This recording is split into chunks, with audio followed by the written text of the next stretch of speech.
मेरे गुरुदेव की महिमा बड़ी अद्भुत निराली है। मेरे गुरुदेव की महिमा बड़ी अद्भुत निराली है भर जाती वो सब झोली जो जन्मों से ही खाली है भर जाती वो सब झोली जो जन्मों से ही खाली हैं। यहाँ तम की नहीं सत्ता, यहाँ हर दिन दिवाली है। यहाँ तम की नहीं सत्ता, यहाँ हर दिन दिवाली है। भराया लोक अंतर में, नजर में प्रेम लाली है। मेरे गुरुवर शिव त्रिपुरारी, जिनकी महिमा भारी नजर में छा गए हैं के दिल में समा गए हैं। हो मेरे गुरुवर शिव त्रिपुरारी, जिनकी महिमा भारी नजर में छा गए हैं के दिल में समा गए हैं। ओ मेरे प्यारे गुरुवर, जीवन बना था संग्राम रे। ओ मेरे प्यारे गुरुवर, जीवन बना था संग्राम रे।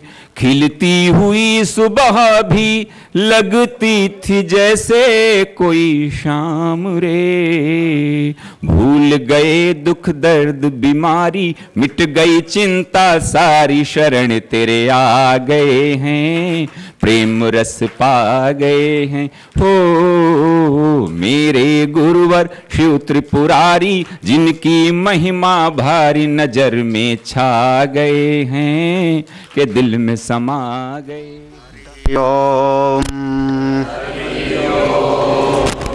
ओमित्येतदक्षरमिदगुं सर्वम्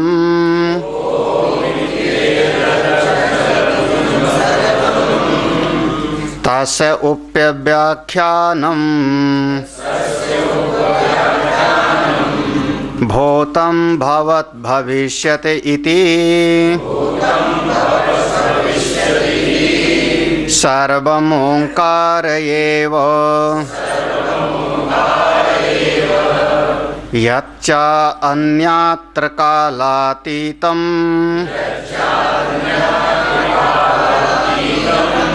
तदप्योंकार एव।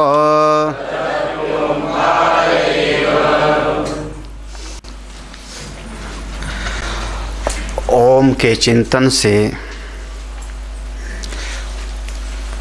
सारे जगत का सार हमको समझ में आ जाता है। इस उपनिषद में 4 इसके विभाग किया, जिसमें पहला विभाग है जिसका नाम है आगम प्रकरण। सवेरे इसका चिंतन हम लोगों ने कर लिया कि शास्त्र किसको कहते हैं और प्रकरण किसको कहते हैं, जिसमें एक विशेष प्रयोजन होता है लेकिन उसके सहायक समस्त विषयों का चिंतन किया जाता है वो शास्त्र, और जिसमें केवल एक प्रयोजन मात्र का चिंतन किया जाता है उसको हम कहते हैं प्रकरण।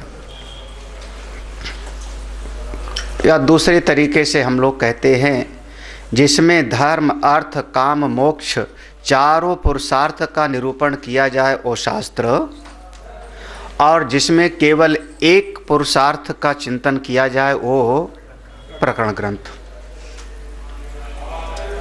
शास्त्र की परिभाषा हम करते हैं शासनात् शास्त्रम। ये हमेशा याद रखने के सब हैं विषय। शासनात् शास्त्रम, शास्त्र वो है जो हमारे जीवन को अनुशासित करता है, शासित करता है। शासनात् एक नियम है, संविधान है, एक कानून है, जिस नियम के अंतर्गत हम लोग रह करके अपने जीवन का हित कर सकते हैं, कल्याण कर सकते हैं, भला कर सकते हैं। जब हम एक अनुशासन में रहते हैं तो जीव का विकास होता है, और जब अनुशासन से भटक जाते हैं तो हमारा विकास तो भले हो जावे, लेकिन वो शोभायमान नहीं होता। अब बगीचे का एक पौधा है और एक जंगल का पौधा है। बगीचे में जो हमने पेड़ लगाया वो हमारे हिसाब से अनुशासित होता है। उसकी डाल कहीं इधर उधर बढ़ने लगी तो मैंने कैंची से उसको काट दिया, उसको हमने खाद पानी भी दिया, उसको खिलाया पिलाया भी, और साथ ही साथ में उसके आसपास में जाला लगा, झंझट लगा, कोई दूसरे परजीवी उस पर चढ़ने लगा, बेल हमने निकाल फेंका। वो अनुशासित जो वृक्ष है बगीचा, वो सुंदर लगता है। बाकी जिसमें अनुशासन नहीं है, अपनी मर्जी से कहीं कोई पेड़ उगाया, कहीं कैसी डाल निकल गई, उसको फिर हम बगीचा नहीं बल्कि जंगल कहते हैं, जिसमें जाने में भी डर लगता है। ऐसे जीवन को भी एक नियम में अनुशासित होना चाहिए, और जो अनुशासन देवे, अनुशासन बतावे, उसी को हम कहते हैं शास्त्र। शासनात् शास्त्रम, जो हम जीवों पर शासन करता है, ऐसा तुमको करना चाहिए और ऐसा करना उचित नहीं, ऐसा करोगे आपका हित होगा। थोड़ा आगे बढ़ते हैं तो एक परिभाषा हम और बदल देते हैं, संशनात् शास्त्रम। हमारे मन के जितने संशय हैं, जितने संदेह हो सकते हैं, उन सब को जो मिटा देवे, हमारे मन की शंका को जो मिटा देवे, समस्त प्रकार की शंका को मिटा देवे, उसका नाम होता है शास्त्र। गृहस्थ का, कर्म का, धर्म का, साधन का, उपाय का, समस्त प्रकार के जितने प्रकार के संशय हो सकते हैं, आप देखो आपके उस संशय का निराकरण कर देगा, उसको हम कहते हैं शास्त्र। इस ग्रंथ में ये सब नहीं है लक्षण। यहाँ पर अर्थ धर्म काम की चर्चा इस ग्रंथ में नहीं है। इस ग्रंथ में ये चर्चा नहीं है कि अपने जीवन को कैसे अनुशासित करो। इस ग्रंथ में ये चर्चा नहीं है कि अपने जीवन में कैसे क्या करो, क्योंकि इस ग्रंथ में ये सब नहीं है। इसलिए ये जो शास्त्र के लक्षण हैं वो इस ग्रंथ में पूरी तरह से घटित नहीं होता। इसलिए इसको हम शास्त्र नहीं बल्कि उपनिषद को प्रकरण ग्रंथ कहते हैं। भगवान भास्कर ने लिखा प्रकरण चतुष्टयम, ये 4 प्रकरणों का शास्त्र प्रारंभ करते हैं। क्यों ऐसा? क्योंकि ये केवल मोक्ष का प्रतिपादक है, आत्मज्ञान को समझाने वाला है, आप अपने स्वरूप में जग जाओ इसी बात को बताने वाला है। इसलिए इसके पहले प्रकरण का नाम है आगम प्रकरण। आगम माने आया हुआ। आगम का सीधा सा अर्थ समझना, आया हुआ। आया हुआ किससे? हमारी परंपरा से, संप्रदाय से, गुरु परंपरा से, ज्ञान की परंपरा से, स्वयं भगवान सदाशिव नारायण से प्रारंभ होकर के हमारे आदि पुरुषोत्तम परमात्मा वेद की वाणी से आया हुआ है। आया हुआ है, अनादिकाल से चला आ रहा है, इसलिए इसको हम कहते हैं आगम। हमारे यहाँ 2 प्रकार का शब्द होता है, आगम और निगम। तो आगम कहते हैं जो हमारी परंपरा से आया हुआ है, पूरी हमारी गुरु परंपरा से आया हुआ है। तो जितना हमारा वेद की परंपरा से आया हुआ है वो 12 मंत्र हैं उस उपनिषद में। मैंने पहले दिन बताया था शायद कल ही, उपनिषद के 12 मंत्र हैं। तो पहले प्रकरण में ही वो 12 के 12 मंत्र हैं, इसलिए पहले प्रकरण का नाम रख दिया आगम प्रकरण। दूसरे प्रकरण में फिर कोई मंत्र नहीं है, तीसरे में कोई वेद का वो वाला मंत्र नहीं है। फिर जो भगवान गौड़पादाचार्य जी ने उस 12 मंत्र की व्याख्या के लिए जो कारिका लिखी वो अलग है, इसलिए आगे को हम दूसरे जो प्रकरण है उसको हमने कहा वैतथ्य प्रकरण। वैतथ्य नाम दिया। वितथ्य भावो यस्य वैतथ्यम, ये है बिल्कुल इसकी सीधी सी परिभाषा। वितथ्य भावो यस्य वैतथ्यम, तथ्य के विपरीत होवे, तथ्य से उल्टा होवे, उसका नाम होता है वितथ्य।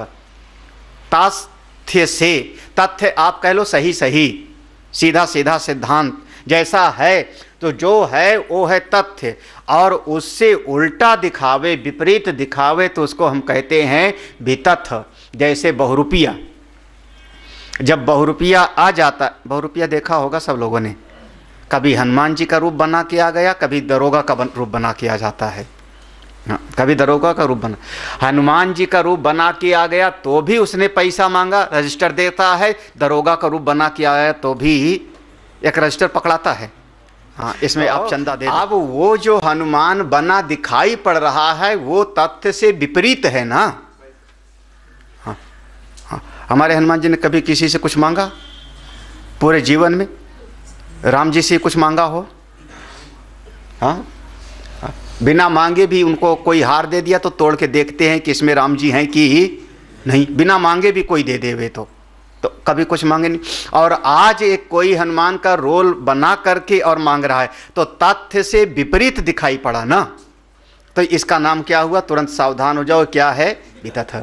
तो ऐसे ही तथ्य से विपरीत जो दिखाई पड़े, ये सृष्टि में जहां आपको सुख दिखाई पड़ रहा है वो वितथ है, वहां सुख नहीं है। यही तो वितथ है भाई। जिस वस्तु में आपको सुख दिख रहा है कि ये मिल जाए तो मैं सुखी, वो चीज में अगर सुख होता तो वो चीज 9 लोगों के पास में तो है, हमारे मोहल्ले में, वो सुखी हो जाते ना। इतना तो कम से कम अकल वालों को विचार करना चाहिए कि जिस वस्तु को मैं सोच रहा हूं ये चीज मिल जाएगी तो मैं सुखी, तो वो वस्तु जब 4 लोगों के पास पहले से है और वो सुखी नहीं है तो वो वस्तु हमको मिल जाएगी तो मैं कैसे सुखी हो जाऊं? तो जो मेरे चित्त में ये बात आ रही है कि अमुक चीज मिल जाएगी तो मैं सुखी, ये तथ्य से विपरीत है, इसका नाम है वितथ। इस बात को समझाने के लिए इसमें दूसरा प्रकरण है कि जो आपकी समझ है, जो आपको दिखाई पड़ रहा है, जो आपको सुनाई पड़ रहा है, वो उल्टा दिखाई पड़ रहा है, तथ्य से विपरीत दिखाई पड़ रहा है, इसीलिए नाम है इसका वैतथ्य।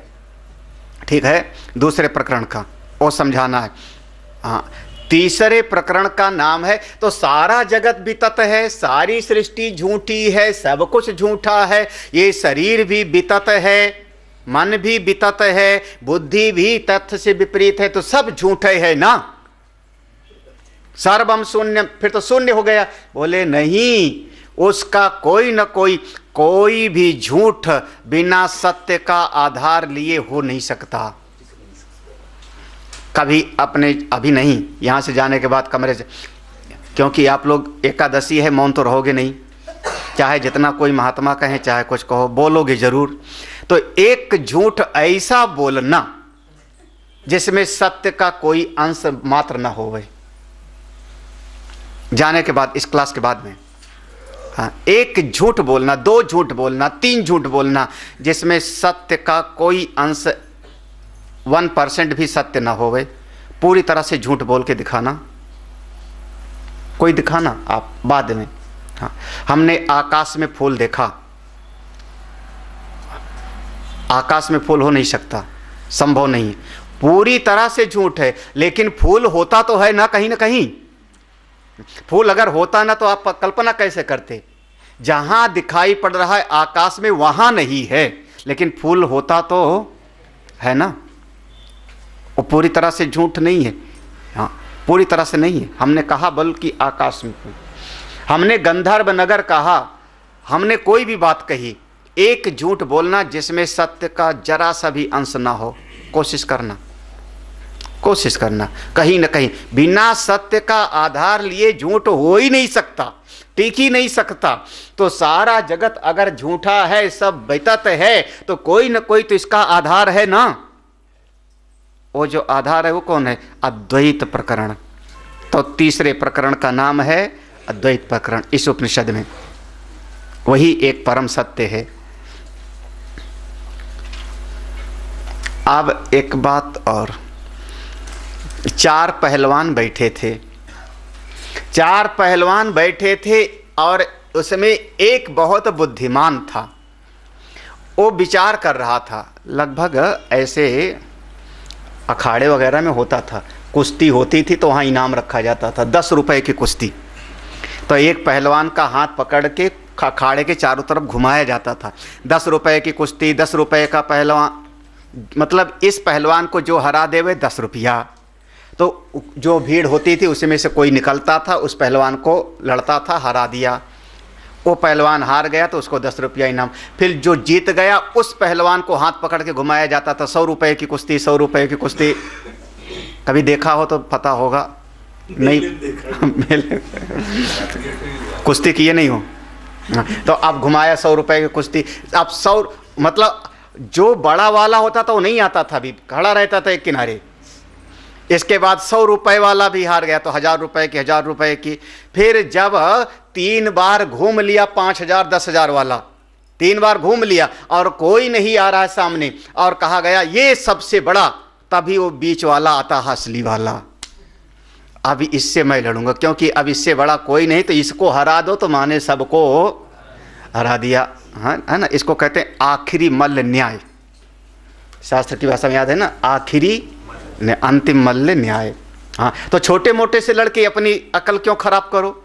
हाँ, ऐरा गहरा सबसे आप बात विवाद करके अपनी अकल क्यों खराब करो।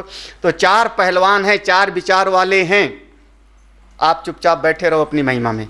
एक ने कहा राम कभी पैदा ही नहीं हुए, दूसरे ने कहा राम जी हुए क्यों नहीं। आप चुपचाप बैठे रहो, दोनों तय कर लो ना, फिर बाद में मैं बोलूंगा ना। आपको चैन नहीं, फटाफट अपने भीतर का उड़ेलना शुरू करते हो। ए तूने ऐसे कैसे कह दिया, ए तूने ऐसे कैसे कह दिया। हाँ सुनते रहो, सुनते रहो। तू बता राम जी हुए कि नहीं। केवल कुछ सिद्धांत बताने के लिए सुनाया गया राम कथा, राम नहीं हुए, तू ये कहता है, तू कहता राम जी हुए। तुम दोनों आपस में पहले खूब लॉजिक दो, तर्क दो, विचार करो, तय करो हुए कि नहीं। मैं तो सुनने वाला हूं, मैं तो दृष्टा हूं, जैसे जस सुनता रहता है। किसी ने कहा भगवान कृष्ण ने ऐसे कैसे मार दिया 18 छोड़ी सेना को, 23 छोड़ी सेना को। दूसरे ने कहा क्यों नहीं मार दिया, बिल्कुल चक्रधारी हैं, उनकी कल्पना मात्र से सब। सुनते रहो, अच्छा तुम तय कर लो, मैं वाद विवाद नहीं करता हूं। और जब उन दोनों में से कोई तय हो जाए तब आप अपना अंतिम ब्रह्मास्त्र चलाओ। हाँ, क्या वो नहीं समझ रहा है भैया। ये ने कहा तुम झूठे, बी ने कहा तुम झूठे। जब उसने तुमको कह दिया झूठ, तुमने उसको कह दिया झूठ, जब तुम दोनों झूठ हो गए, उस ए को बी ने काट दिया, बी को ए ने काट दिया, जब दोनों झूठ तो सही कौन। मैं सही हूं, मैं, क्योंकि मैंने बोला ही नहीं कुछ। समझे ना, इसका नाम है अलात शांति प्रकरण। हाँ, इस उपनिषद का जो चौथा प्रकरण है, चौथा प्रकरण में कोई मेरा अपना विचार नहीं है, कोई श्रुति भगवती गौड़पादाचार्य जी महाराज अपना विचार नहीं दे रहे हैं वहाँ पर। मैं क्या कहना चाह रहा हूँ, हमको जो कहना था हम तो 3 प्रकरण में पहले बता चुके। ये संसार वैतथ्य है, एक अद्वैत है, यही हमारा श्रुतियों ने कहा, हम बता चुके हैं। लेकिन तुम लोग आपस में लड़ते हो तो लड़ो। मैं तो बस इतना कहूँगा भैया, तुम्हारा खंडन उसने कर दिया, उसका खंडन तुमने कर दिया, मतलब हमारे लिए तो तुम दोनों झूठे, है ना। तुम पहले बताओ क्या कहना चाहते हो। आप लोग कभी उत्तर मत दो। अगर साधना शिविर सुनते हो, हम लोगों का तरीका समझो। दफ्तर में चले जाओ, घर पे 4 लोग आ जाएं, कोई चर्चा करने लगे, कोई प्रश्न पूछे तो आप लोग तुरंत समाधान करना शुरू कर देते हो। इसका ये समाधान नहीं, वो तरीका सही नहीं। उसके प्रश्न पर एक उल्टा प्रश्न करो। हाँ, अगर तुम ऐसा कहते हो तो फिर कैसे होगा, ऐसा कहते हो तो फिर कैसे होगा। तो इसको कहते हैं गेंद को सामने वाले के पाले में डालो। हाँ, सामने वाले के पाले में डाल दो और चुपचाप देखो कैसा खेलता है, वॉच करो दूर रह करके। क्या हुआ, नहीं समझा रहा। लेकिन हम लोग समझाने की कोशिश करते हैं ना, हाँ, वहीं चूक जाते हो। आप चाहे जितना समझाओ, सामने वाला समझेगा नहीं। आप नोट करके रखना, कभी नहीं समझेगा। वो इतना उसके भीतर होगा कि ये जो कह रहे हैं ना, इनकी बात का काट मेरे पास नहीं है। अंदर से हार नहीं रहा हो, हार नहीं रहा, फिर से और किताब पढ़ूंगा, दूसरा किताब पोथी खोल के देखूंगा, जब कोई बात मिल जाएगी तब इनकी बात को काट दूंगा। हाँ, ऊपर से मूक हो गया, मौन हो गया। आपको लगा कि मैंने उसको हरा दिया, मैंने उसको अपनी बात समझा दिया, बिल्कुल नहीं समझा है वो। बस इतना कि आपकी बात का उत्तर देना वो आया नहीं उसको, वो दिल से कह रहा है फिर उत्तर आएगा तो तुमको हो बताऊं। इसलिए कभी उत्तर दिए नहीं जाता, उत्तर दिया जाता है जिज्ञासु को, उत्तर दिया जाता है साधक को, उत्तर दिया जाता है कोई भक्त को, उसको उत्तर दिया जाता है। बाकी सब और लगभग सब लोग ये करते हो समाज में, जहाँ कोई न जाए, कोई कह दे सारे महात्मा ऐसे, हाँ सारे महात्मा गए गुजरे, बस आप उत्तर देना शुरू, है ना, बिल्कुल, अरे ऐसे कैसे बोल दिया, ऐसे कैसे बोल दिया, हाँ अरे वो भी कह रहा है, सही कह रहा होगा, ठीक है बेटा, सारे महात्मा ऐसे, तो फिर तू बता कैसे जिएगा, बस एक बात बता तू कैसे जिएगा। सारे महात्मा खराब, बिल्कुल सही, सारे महात्माओं का ही बनाया शास्त्र है, शास्त्र भी सारे महात्माओं का ही बनाया हुआ है, तो महात्मा खराब तो शास्त्र भी खराब। तो अब बताओ, माँ को प्रणाम करेगा कि नहीं, माँ का आदर करेगा कि नहीं, और अगर आदर करता है तो फिर तेरे अपनी बात में विरोध हो रहा है। एक तरफ कह रहा है कि महात्मा खराब, महात्मा के बनाए शास्त्र खराब, और दूसरी तरफ महात्माओं के लिखे शास्त्र का तू पालन भी कर रहा है, तब तो गया तू काम से बेटा। हाँ? अगर छोड़ो तो पूरा छोड़ो, पकड़ो तो पूरा पकड़ो, ये बात तो चलता नहीं। हाँ? बहुत, इसका नाम है अलात। तो अलात शांति में कोई अपना विचार नहीं है हमारे ऋषि का।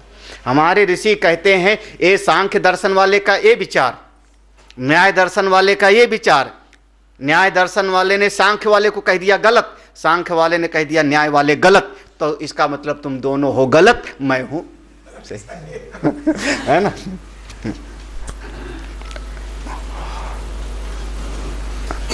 ये 4 प्रकरण का शास्त्र याद रखना, 4 प्रकरण, 4 विभाग, आगम प्रकरण, वैतथ्य प्रकरण, अद्वैत प्रकरण और चौथा अलात शांति। ये 4 प्रकरण इस शास्त्र में हैं, इस जो हम लोग पढ़ रहे हैं।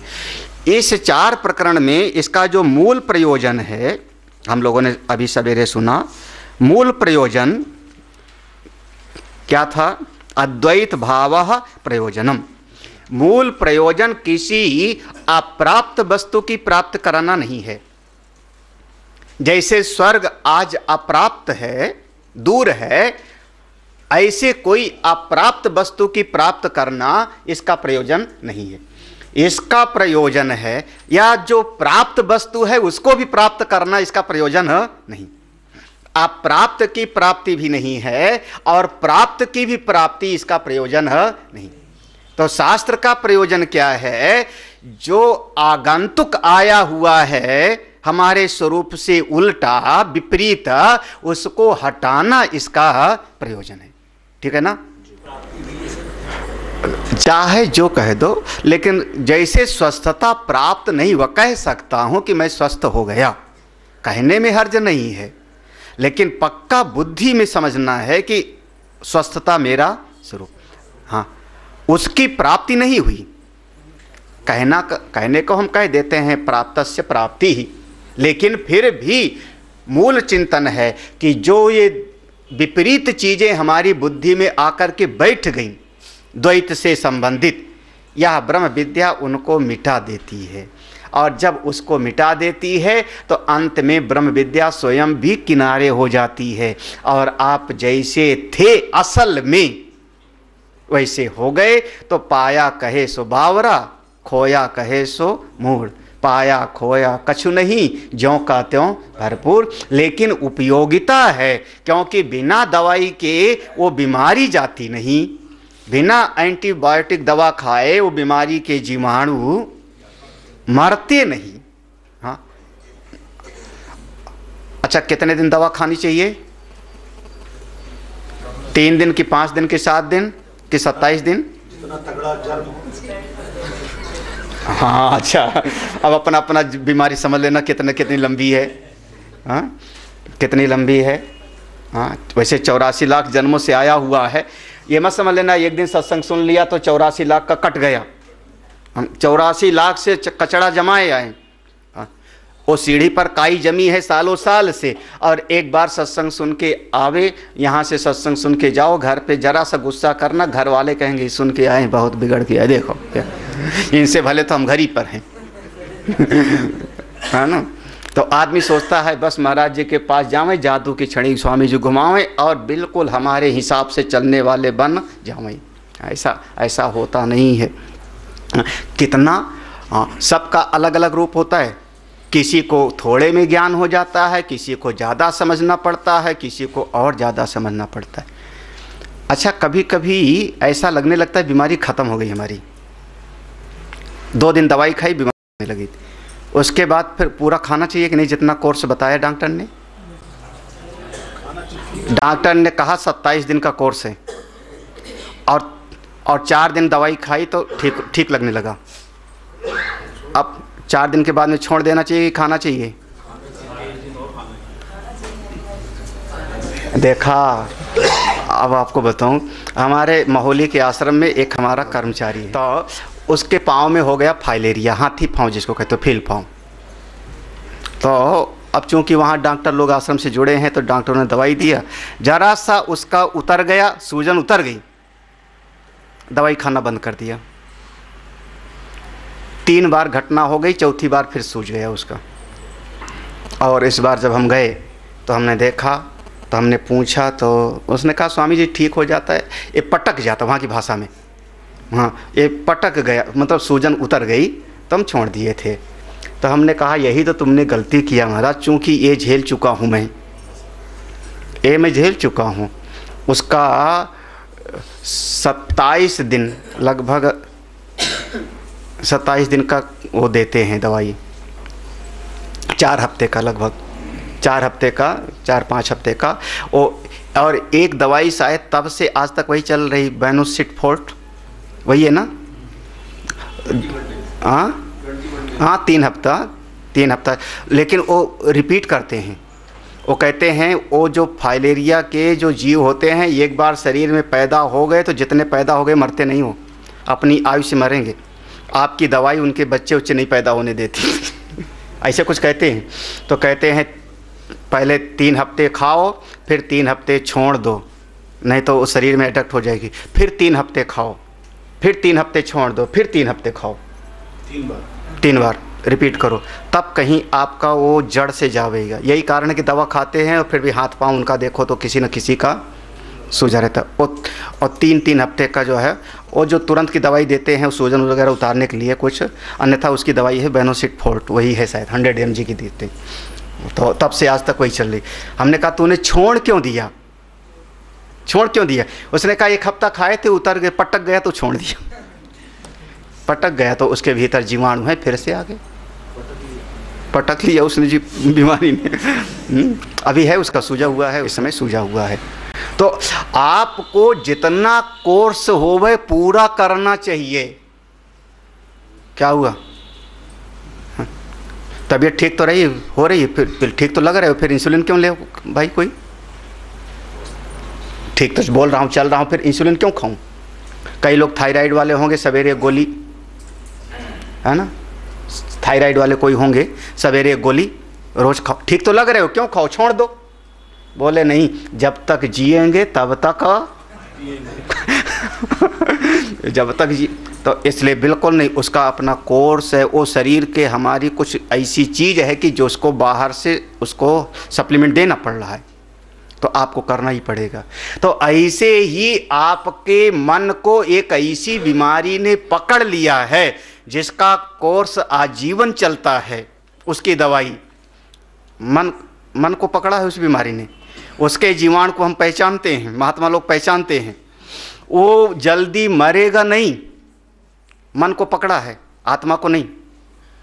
हम ये नहीं कह रहे कि आत्मा को नहीं पकड़ा, मन को पकड़ा। मन को एक ऐसा जीव ने पकड़ लिया। आप लोग बड़े ध्यान से सुन रहे, कौन सा जीव है बीमारी का और उसकी दवाई बस इतना है कि जब तक जियो, जैसे थायराइड की गोली जब तक जियो खाओ, बीपी की गोली जब तक जियो खाते रहो, एक गोली है ना, शुगर वाला जब तक एक बार शुरू हो गया इंसुलिन तो जब तक जियो लेते रहो। वैसे ही जब तक जियो तब तक सत्संग सुनते रहो, यही उसकी दवाई है उस जीवन की पत्नी।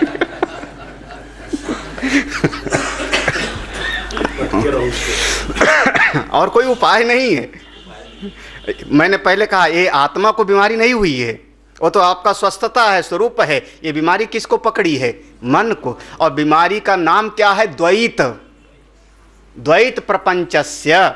इस मन को द्वैत रूपी बीमारी ने पकड़ रखा है। द्वैत माने ये वो, अपना पराया, हानि लाभ, सुख दुख, राग द्वेष, ये द्वैत रूपी प्रपंच ने ये मन भटकता है। तो इसको कंट्रोल में करने की दवाई निरंतर सत्संग आप खाते रहो।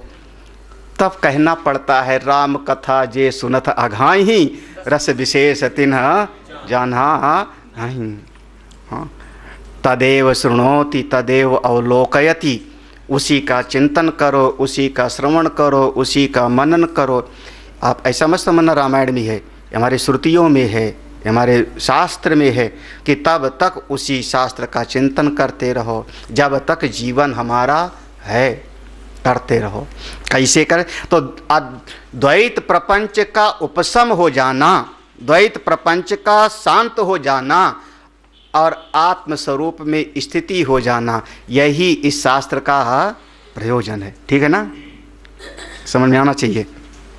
एक मन में विचार आया, कथम पुनः ओंकार निर्णय आत्म तत्व प्रतिपत्ति उपायत्वम प्रतिपद्यते इति। ये तो आपने तो कुछ अलग बात बता दी ना। क्या बात बताई? कि आपने कहा इस उपनिषद में ओम का चिंतन करो, ऐसा बताया है। हाँ, ओम का चिंतन करो। तो हम करेंगे ओम का चिंतन और स्थिति हो जाएगी हमारी अपनी आत्मा में। ये तो कुछ जमती नहीं बात। अरे भाई, भोजन करे कोई और पेट भरे मेरा, ये कैसे होगा?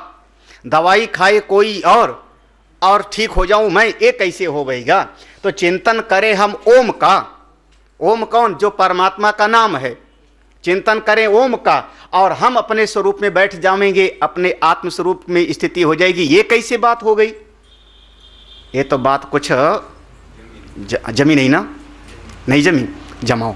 अगला देखो हम लोग जमाते हैं दही को क्यों? क्योंकि अपने आत्मा में और ओम में कोई अंतर नहीं। ओम इत एतत आप लोग देख लोगे कहीं, जहाँ मैं पढ़ रहा हूँ दिख रहा है ना। कथम पुनः ओंकार निर्णय आत्म तत्व प्रतिपत्ति उपायत्वम प्रतिपद्यते इति उच्यते। मिला कि नहीं? ओम इति एतत एतद आलम्बनम एतद वै सत्यकाम ओम इति आत्मानं युंजीत। वो मंत्र के पहले, हाँ, मंत्र के बाद में मत देखो, मंत्र के पहले देखना। हाँ, मिल गया होगा। मंत्र के पहले देखना। पेज नंबर 25 बता रहे हैं, नई वाली प्रश्न। तो कथम पुनः ओंकार निर्णय अब मिल गया होगा ना। इसका कथम माने कैसे, पुनः ओंकार निर्णय, ओंकार का निर्णय करें, ओम का चिंतन करें तो आत्म तत्व प्रतिपत्ति, वो आत्म तत्व का ज्ञान कैसे हो जाएगा? ये बात तो कुछ जम नहीं रही, लग नहीं रहा ठीक ठाक। ये कैसे हो सकता है कि ओम का चिंतन करने से आत्म तत्व का बोध होगा? अरे ओम का चिंतन करेंगे तो ओम का ज्ञान होगा, ओम का चिंतन करेंगे तो परमात्मा का बोध होगा। हाँ, क्या चीज? अच्छा, ओंकारानंद जी कह रहे हैं हमारा होगा ये ध्यान ही नहीं था। तो ये कैसे हो सकता है? तो कहते हैं हाँ बिल्कुल हो सकता है, क्योंकि देखो वेद भगवान में लिखा है। क्या लिखा है? ओम इति एतत्, ओम इति एतत्, ओम इति एतत्। इति माने ऐसा, एतत् माने यह, एतत् माने यह। यह जो अनुभव में आ रहा है या ओम ही है। कैसे? इसको बताया जाता है शाखा चंद्र न्याय के माध्यम से। हाँ, समाहितेन ओंकार उच्चारणे, नहीं आप लोगों को नहीं मिलेगा। समाहितेन ओंकार उच्चारणे यत् चैतन्यम स्फुरति तद ओंकार समीपयाद एव शाखा चंद्र न्यायेन ओंकार शब्देन लक्ष्यते। जैसे देखो हमको द्वितीया का चांद देखना है, तो द्वितीया का चांद जल्दी दिखाई नहीं पड़ता, बहुत पतली सी धारा होती है। द्वितीया का चांद बहुत मुश्किल से दिखता है। अगर उसमें प्रतिपदा का लोप है तब आसानी से दिख जाएगा, प्रतिपदा का लोप है तो आसानी से दिख जाएगा द्वितीया वाला चांद। और अगर पूर्णमासी की एक तिथि बढ़ गई है, पूर्णमासी की एक तिथि बढ़ गई है, प्रतिपदा की एक तिथि बढ़ गई है और द्वितीया को चांद देखो तो आप देख के बताना फिर, हाँ जल्दी दिखेगा नहीं। हाँ तो वो बिल्कुल पतली सी धारा होती है, पतली सी धारा होती है। द्वितीया का चांद ही भगवान शिव अपने सिर पे धारण करते हैं, वो पूर्णिमा का चांद नहीं है, द्वितीया का चांद। हाँ इसलिए कहते हैं, हम लोग कई बार कहते हैं श्रद्धा और प्रेम को द्वितीया का चांद होना चाहिए, है ना। प्रेम निरंतर बढ़े, श्रद्धा प्रेम दोनों द्वितीया का चांद। द्वितीया के चांद के बाद में जरा सा दिखा, फिर उसके बाद बढ़ेगा, फिर उसके बाद और बढ़ेगा, फिर उसके बाद और बढ़ेगा। और अगर पहले दिन ही पूर्णिमा का चांद हो जावे तो फिर उसके बाद घटता है। हाँ बहुत सावधान रहना। तो भगवान द्वितीया का चांद रखते हैं सर के ऊपर। द्वितीया माने आपका प्रेम, आपकी श्रद्धा दोनों को धीरे धीरे धीरे धीरे बढ़ना चाहिए, ठीक है ना, समझ। तो द्वितीया का चांद निकला है और मुझको देखना है, दिखाई नहीं पड़ रहा है। कोई ऐसा है जिसकी नज़र बहुत अच्छी है, बिल्कुल 6/6 नज़र है, घर का ही बच्चा, वो खड़ा हुआ, उसने कहा दादा आपको चांद नहीं दिखाई पड़ रहा है, हमको तो दिख रहा है। कहाँ? तो वो बच्चा कहता ओ देखो, अब नहीं देख पाते। वो कहता अच्छा ये नीम का पेड़ दिख रहा है ना दादाजी? हाँ तो नीम का पेड़ दिखाई पड़ रहा है, नीम का पेड़ इतना मोटा बड़ा दिखाई पड़ा, बिल्कुल हाँ दिख रहा है। अच्छा नीम के पेड़ पर ये जो डाली गई है इधर, ये डाली दिखी आपको? ये उंगली से ये डाली? दादा ने कहा हाँ ये डाली दिख रही। ये डाली में ऊपर देखो एक फुनगी ऊपर निकली हुई है जिस पर हरे हरे पत्ते हैं नए नए। हाँ हाँ ये पत्ते भी दिख रहे हैं। इसी की सीध में देखो जब उसकी सीध में देखा वो हल्का सा चांद दिखाई पड़ गया। हाँ देख लिया देख लिया देख लिया। तो इसको हम कहते हैं शाखा चंद्र न्याय। शाखा चंद्र हमको दिखाना है किसको? उस चंद्रमा को। और हमने शुरू किया किसी नीम के पेड़ से, उसकी शाखा से। ऐसे ओम इति एतत् हमको सिखाना कहाँ है? उस परब्रह्म परमात्मा को बताना है। लेकिन हम शुरुआत कहाँ से करते हैं? ये देखो ये ओमकार का आ है, इसमें ये ऊ है, इसमें ये माँ है।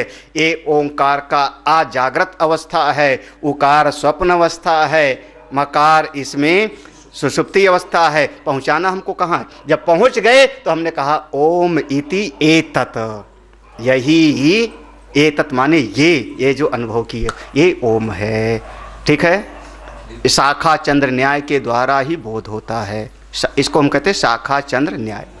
आप लोग कभी आकाश की तरफ जब खुला आसमान हो अपने यहाँ देखना, तो एक होता है सप्तऋषि मंडल, 7 ऋषियों का होता है, ऐसे ऐसे करके ऐसे होता है।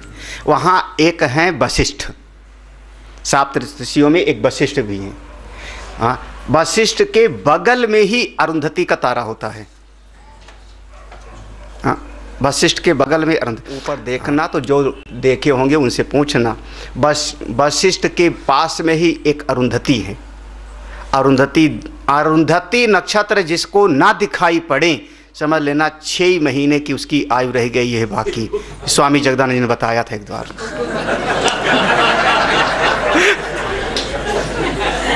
बताया नहीं था? सही नहीं है? आप सुना करते हैं क्या बोलते? तो अगर अरुंधति ना दिखाई पड़े, हाँ हाँ मतलब ये मैं नहीं कह रहा हूँ कि मोतियाबिंद के कारण, नहीं हाँ 6/6 हो गए, आँख ठीक ठाक हो गए, या चश्मा लगा के आप देखो सब ठीक ठाक है तब देखो। और अरुंधति ना दिखाई पड़े तो समझो कि वो उसमें तो बहुत कुछ है। अपनी ये नाक का जो हिस्सा जिसको ना दिखाई पड़े समझना बस जल्दी जल्दी निपटाओ काम। तो अब अरुंधति नक्षत्र जिसको ना दिखाई पड़े उसको दिखाना हो तो कैसे दिखाओगे? हाँ हाँ जो घी का दीपक जलाए, घी का दीपक जलाओ और उस घी के गंध ना आपको पता लगे। तो बस थोड़े दिन की खेल बाकी है बस। हाँ, ये तीनों चीज करेंगे। मैं कह रहा हूँ गाय के घी का दीपक जलाना। हाँ, घर में दीपक जलाओ, रोज दीपक जलाओ सवेरे शाम। हाँ, ये नहीं कि बटन दबा दिया और हो गई ज्योति यात्रा, नहीं, दीपक जलाओ और सुगंध आपको ना आवे तो समझना कि निपटाने का समय, जल्दी निपटाओ। हाँ, जल्दी निपटाओ।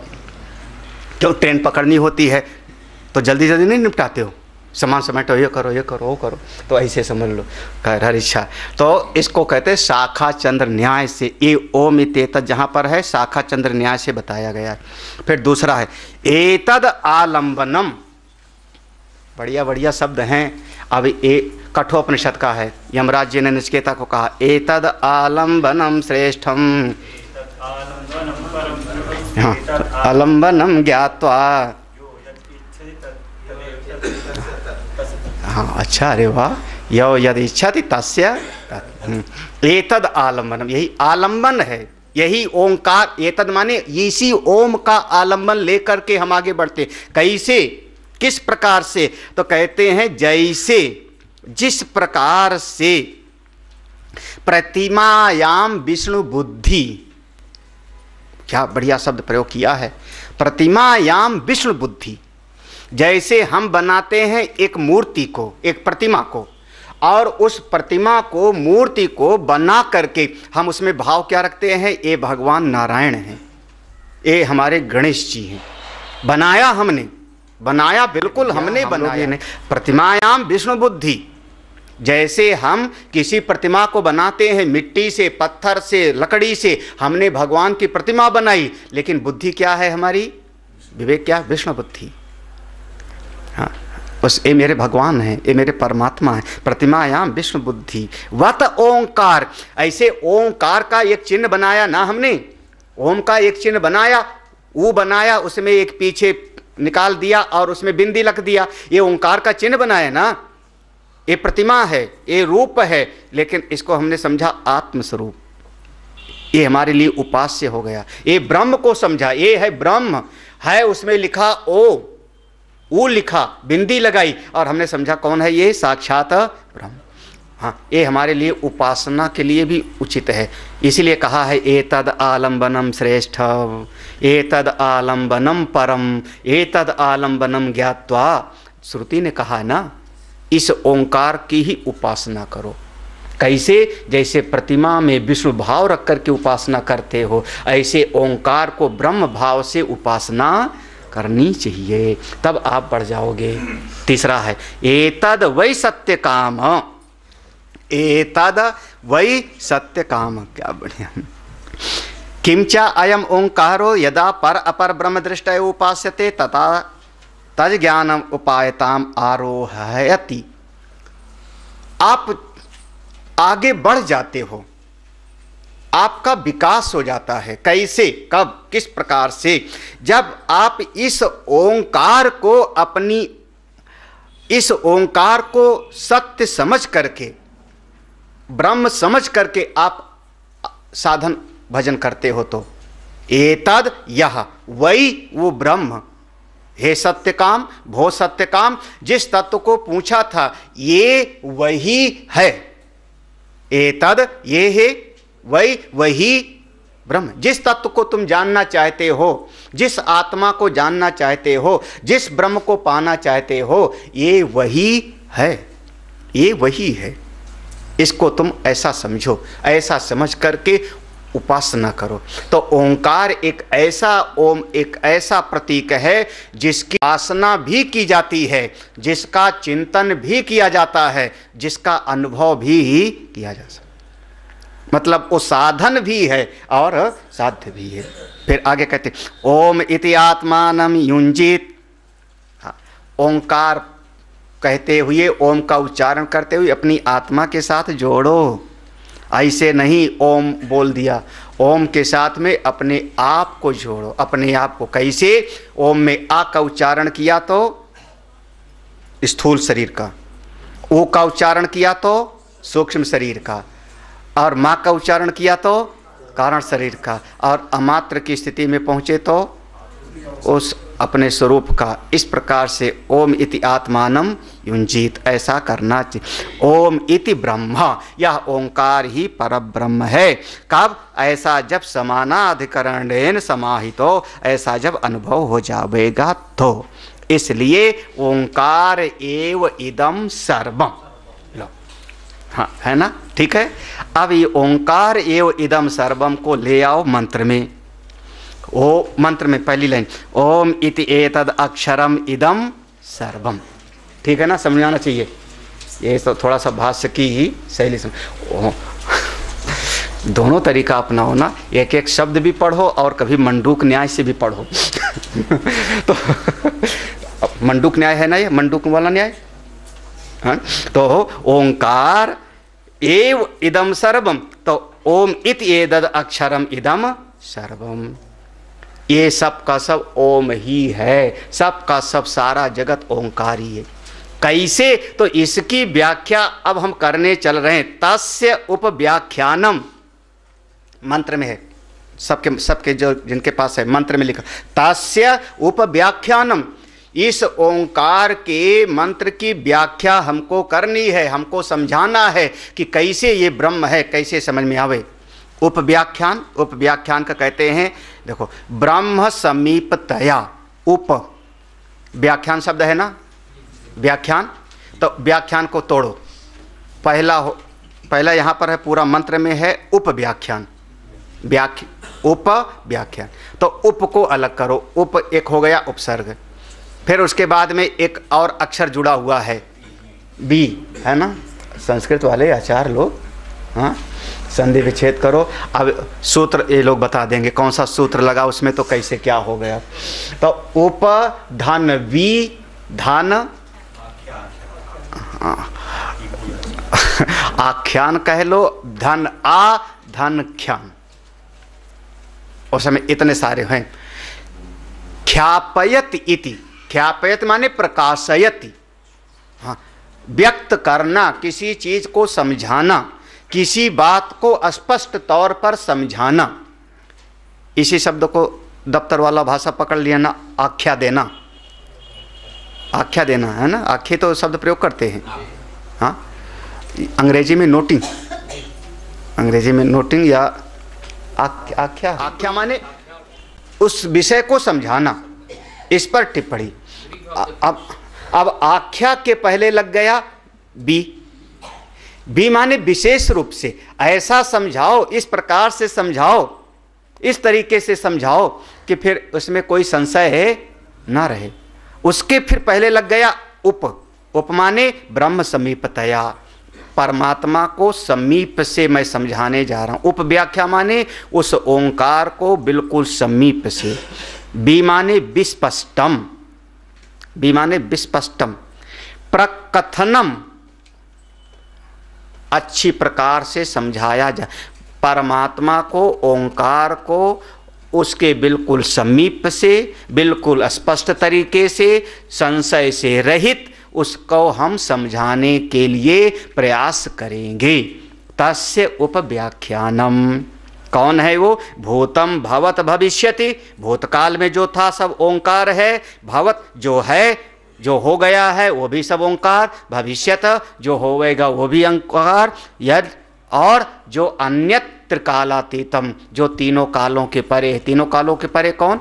उत्पत्ति स्थिति विनाश, ये तीनों कार्य में दिखाई पड़ता है, ये तीनों कार्य में है। कार्य की उत्पत्ति हुई, कार्य की स्थिति है, कार्य का लय हो गया, घड़ा बना, घड़ा स्थित है और घड़ा नष्ट हो गया। तो ये जो भूत, वर्तमान और भविष्य, ये तीनों काल के अंतर्गत है, और इस काल का भी अधिष्ठान, कार्य का भी अधिष्ठान जो अपना स्वरूप है उसको समझाना है, उसको समझाएंगे, वो सब ओंकार है। दूसरा मंत्र पढ़ते हैं, कार्य अधिगम्यम, हाँ, कार्य के द्वारा जिसका ज्ञान होता है, सीधा सीधा है ना, कार्य अधिगम्यम, कार्य के आधार पर जिसको जाना जाता है। हाँ, नहीं, काल अपरिच्छेद्यम वहाँ पर है, भाष्य में देखना, हाँ, कार्य अधिगम्यम, काल अपरिच्छेद्यम, जो समय से अपरिच्छिन्न है। कौन? अव्याकृतादि, अव्याकृत आदि। तो जिसको कार्य के द्वारा जाना जाता है, पहले सृष्टि है तो सृष्टि का कोई कारण होगा, देखा नहीं हमने, देखा नहीं, जाना नहीं, लेकिन सृष्टि है तो सृष्टि का कोई कारण। तो कैसे जाना? अपने कार्य से। हाँ, पोता है तो इसका दादा भी कोई न कोई होगा, कैसे जाना? कार्य से। सृष्टि है तो सृष्टि कहीं न कहीं से बनी होगी, कोई न कोई तो बनाया होगा, कभी न कभी तो बनी होगी। तो कैसे जाना? कार्य के द्वारा। इसको हम कहते हैं कार्य अधिगम्यम। फिर काल अपरिच्छेद्यम, क्योंकि ये जितना कुछ भी आप काल की अवधारणा, हम बार बार करें, काल की अवधारणा कहाँ है? परिवर्तन से। याद नहीं? काल की परिभाषा कालो नाम क्रम संबित। तो जब उत्पत्ति हुई तो काल आया, तभी तो काल आया। पहले नहीं था और अब हो गया, यही तो है ना। उत्पत्ति हुई तो कार्य हो गया, तो काल परिच्छेद हो गया, काल से परिच्छिन्न हो गया। फिर स्थिति है तो काल के अंतर्गत है। फिर जब विनाश हुआ तो अभी था, अगले क्षण नहीं होगा, तो काल से सीमित हो गया। तो उत्पत्ति, स्थिति और विनाश, ये तीनों तो हो गया काल के भीतर, और जहां तीनों नहीं है वहां काल नहीं। क्योंकि काल को कैसे पहचानोगे? बिना किसी कार्य के काल को पहचानो। हाँ, हाथ हिला तो हिलने के पहले यहां था, हिला तो यहां आया। हाँ, बिना किसी कार्य के काल की पता कैसे लगेगा? इसलिए काल अपरिच्छेद्यम। तो काल की स्थिति कार्य के अनुसार है, कार्य को देख के ही उस परिभाषा को याद रखो, याद आ जाएगा। कालो नाम क्रम संबित। हाँ, है ना, यही तो है ना। हाँ, उंगली के हिलने का नाम ही काल है। हाँ, तो कहाँ? तो वो जो अव्याकृत माने अव्यक्त माया हिरण्यगर्भ है। भगवान टीकाकार ने उसको सूत्रात्मा ही लिया है, वो भी ओंकार ही है। हमको उसको समझाना है। चलो, कठिन तो नहीं हो रहा ज़्यादा? अब पढ़ लो, यहाँ पे प्रवचन तो सुनते हो शहर में। हाँ, यहाँ तो पढ़ने आए हो। सर्वम हेतद ब्रह्म अयम आत्मा ब्रह्म सो अयम आत्मा चतुष्पात् सर्वगुम हे ही एतद ब्रह्म। अब देखो, पहले ओंकार से बताया कि ओंकार ही सब कुछ है। अब कहते हैं ये सब जितना दिखाई पड़ रहा है ये ब्रह्म ही है। क्या मतलब हुआ? अभी तो आपने कहा था ओंकार है। हाँ, अब कह रहे हो सर्व ही एतद ब्रह्म, ये सब कुछ ब्रह्म ही है। तो कहते हैं भैया समझो ना, ओंकार है नाम और ब्रह्म है नामी। ओंकार है अभिधान और ब्रह्म है अभिधेय। ओंकार है संज्ञा, उसका लक्षण बताने का, और ब्रह्म है विशेष्य, इसको कहते हैं विशेषण विशेष्य। तो इस प्रकार से जैसे नाम नामी में अभेद होता है, जैसे अभिधान अब नाम नामी में थोड़ा सा फर्क होता है, इसलिए कि नाम बदल जाता है कभी। कम से कम इतना तो समझो ना कि हमारा नाम तो बदल गया, लेकिन आप पुरुष हो, ये पुरुष भी तो एक नाम ही है ना, पुरुष भी तो एक नाम ही है। तो ये जो शरीर बना, ये शरीर है अभिधेय, शरीर है एक वस्तु, इसकी संज्ञा क्या हुई? हाँ, देखो नाम बदल गया, फिर पुरुष। लेकिन इसमें एक समस्या है कि पुरुष भी तो बदल गया, क्योंकि दूसरा स्त्री है। तो हमने कहा मनुष्य।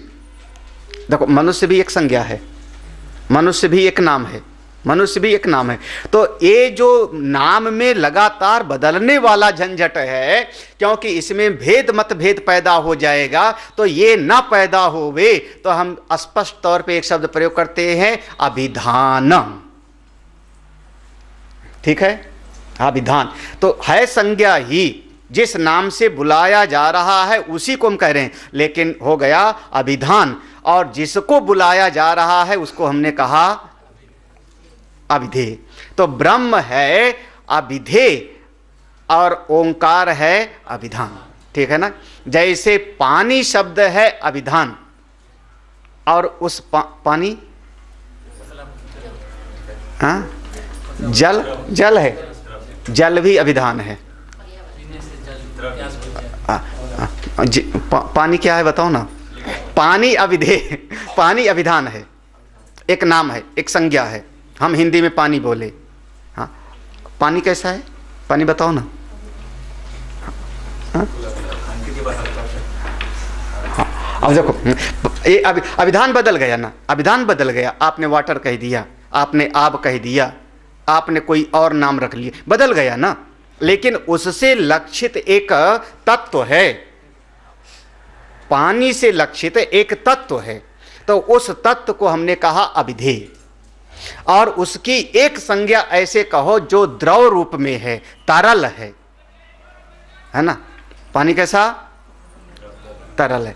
तो अगर आप पानी कहोगे तो बदल जाएगा, जल कह दिया किसी ने वाटर कह दिया तो बदल गया। तो अगर हमने कहा एक तरल शब्द तो थोड़ा व्यापक हो जाएगा, वो भी बदल जाएगा, क्योंकि पानी को जमा दिया तो बर्फ हो गया, वो भी बदल जाएगा। तो ऐसा संज्ञा जो अपरिवर्तनीय हो, जिस संज्ञा में कभी कोई बदलाव ना होवे, तो हम उसको नाम देंगे अभिधान। और उस अभिधान से लक्षित जो तत्व है उसको हम कहेंगे अविधेय। तो ओंकार है अभिधान और ब्रह्म है अविधेय। तो पहले मंत्र में अभिधान की दृष्टि से सब में एकत्व का प्रतिपादन किया और इस दूसरे मंत्र में अविधेय की दृष्टि से बता रहे हैं। तो चूंकि दोनों में भेद है नहीं, इसलिए हम कह रहे हैं सर्वम ही एतद ब्रह्म, ये सब कुछ ब्रह्म है। क्योंकि जैसे नाम नामी में भेद नहीं है, ऐसे ही ओंकार और ब्रह्म में भेद नहीं। ठीक है, चलेगा, समझ में आया? इतना आगे बढ़ाऊं? तो भैया हमने ओंकार को समझा कि ये परमात्मा का असली नाम है ओंकार। परमात्मा को हमने समझ लिया, असली रूप है परमात्मा का ब्रह्म, सर्वम ही वो सब में है। समझा किसने? मैंने समझा महाराज। गुरुजी आपने पढ़ाया बहुत बढ़िया, समझ में आ गया समझ में, मुझको समझ गए। कौन समझा? हाँ, तो जो समझा वो कौन है फिर? हाँ, यही तो चूक जाता है आदमी। जो समझने वाला है उसको समझ लेता है सब कुछ ब्रह्म है, लेकिन मैं तो अलग हूं। मैं तो समझने वाला पृथक हो गया हूं। मैं तो रागी द्वेषी पापी पुण्यात्मा, हाय हाय गया गुजरा। बोले बोलो मत, अयम आत्मा ब्रह्म। हाँ, ये जो अपना आत्मा है ना, हाँ, ये भी ब्रह्म है। देखो यही महावाक्य है, हाँ, लिखा होगा, पढ़ लेना। अयम आत्मा ब्रह्म, ये अपना, तुम भी ब्रह्म हो। हाँ, हो है पूरा सब एकत्व का प्रतिपादन। ओंकार ही सब है, सब ब्रह्म स्वरूप है। आप उससे अलग नहीं हो, आप भी ब्रह्म हो। लेकिन जानता तो हूं नहीं महाराज कि मैं ब्रह्म हूं। मैं तो अपने आप को रागी द्वेषी पापी पुण्यात्मा जानता हूं। बोले घबराओ मत, अब तुमको समझाने का उपव्याख्यान करेंगे। तो उपव्याख्यान करना है, समझाना है, तो कैसे समझाओगे गुरुजी? बोले समझो, ये जो अपना आत्मा है इसके 4 पाद हैं। सो अयम आत्मा चतुष्पाद, ये अपना जो आत्मा है वो 4 पाद वाला है। ये समझाने के लिए अब हमको उपाय है, गुरु जी ने उपाय ढूंढा है, श्रुति भगवती उपाय ढूंढ रही। तुमको समझाना है, तुम्हारे अनुभव से, आपके ही अनुभव से आपको समझाना है। तो अपना आत्मा 4 पाद वाला है। 4 पाद कौन कौन से? पहला पाद, पाद माने पाद का काम क्या होता है? चलना। पाँव का काम क्या होता है? पाँव का, पाद का चलना होता है भैया। हाँ, पाँव का काम चलना होता है, कोई दर्शन के लिए नहीं है पाँव। हाँ, पाँव का काम चलना होता है। तो ये जो 4 पाद बताया जाएगा काहे के लिए? चलने के लिए ना, बस बाहर मत जाना, अपने भीतर जाना है। हाँ, एक से जगह से दूसरी जगह पे है ना, अपने भीतर। कहाँ से? विश्वात्मा से तेजस में, तेजस से प्राज्ञ में, आगे बढ़ना है तो हम लोग आगे अब कल देखेंगे, आगे कल बढ़ेंगे। आज यहाँ आज वहीं खड़े रहे। ओम पूर्णमदः पूर्णमिदं पूर्णात् पूर्णमुदच्यते। हाँ, अब किसी को कुछ पूछना हो तो बिल्कुल। हाँ, द्वैत अद्वैत माने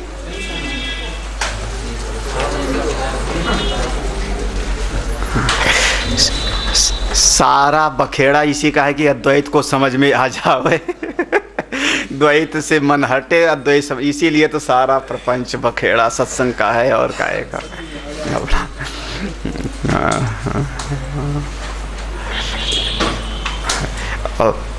और जिस दिन पक्का समझ में आ जाएगा उस दिन स्वामी जी बेरोजगार। है ना, तो घबराओ मत, समझ में आएगा। और तो कुछ नहीं समझना किसी कोई इस बात है। हाँ,